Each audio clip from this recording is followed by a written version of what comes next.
Hi everybody, I hope you are doing well. Today we will talk about how to fix or how to solve the problem of UltData. We go to settings. Here we click on apps, default apps, app settings.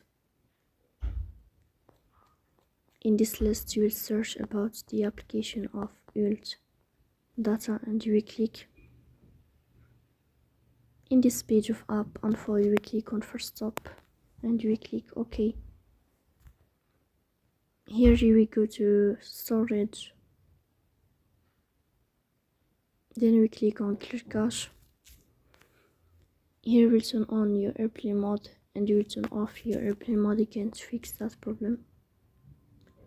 So please don't forget to support us by like and subscribe. See you next time and thank you for your watching and your attention.